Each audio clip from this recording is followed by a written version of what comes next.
Hello everyone, మన సాహిత్యం ఛానల్లో ఈరోజు మనం వింటున్న కథ జీవిత పరమార్థం.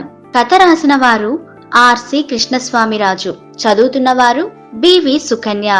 ఒక యువకుడు జీవిత పరమార్థం అంటే ఏమిటో తెలుసుకోవాలని అనుకున్నాడు.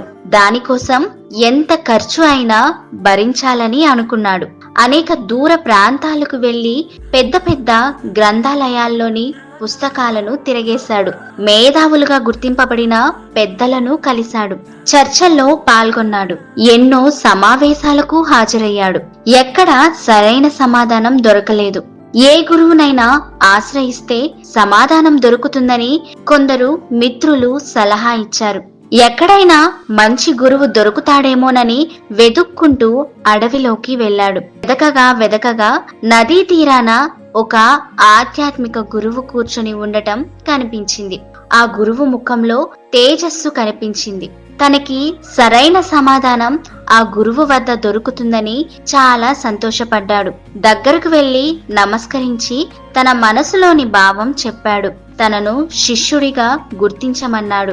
దానికోసం ఎంత మూల్యమైనా చెల్లిస్తానని చెప్పాడు. చిరునవ్వుతో గురువు, మొదట నేను చెప్పినట్లు చేయి, తర్వాత ఆలోచిద్దాం అన్నాడు. చిన్న బిందెను చేత పట్టుకున్న గురువు ఆ యువకుడిని నది దగ్గరకు తీసుకువెళ్ళాడు. నదిలోని నీళ్లను బిందెతో తీసుకొని యువకుడికి ఇస్తూ, ఈ నీళ్లకు నువ్వు డబ్బు చెల్లించాలి అన్నాడు.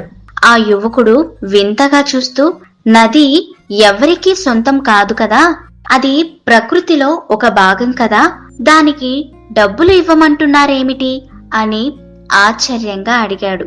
గురువు ఆ యువకుడిని దగ్గరికి పిలిచి, నదిలోని నీళ్లు నేనైనా నువ్వైనా ఎవరైనా తీసుకోవచ్చు, అది అందరికీ సొంతం.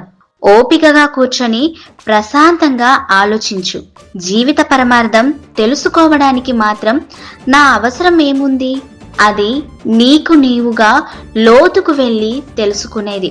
అది ఒకరు ఇచ్చేది కాదు, మరొకరు తీసుకునేది కాదు, ఎవరికి వారు అనుభూతి చెందేది.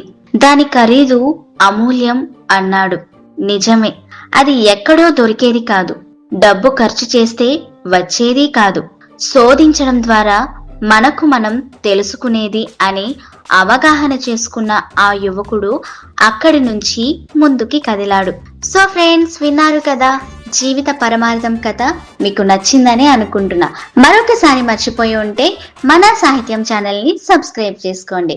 మీకు కూడా మీ సొంత కథలను యూట్యూబ్ కి అందించాలి అనుకుంటే 9573456006 కి SMS చేయండి. అలా మీ కథతో పాటు మీ స్వరాన్ని కూడా మన సాహిత్యం ఛానల్లో ఎప్పుడైనా చూడొచ్చు, వినొచ్చు. మీ ఫ్రెండ్స్ కి కూడా షేర్ చేసుకోవచ్చు. ఆలస్యం చేయకుండా ప్లీజ్ మన సాహిత్యం ఛానల్ ని సబ్స్క్రైబ్ చేసుకోండి.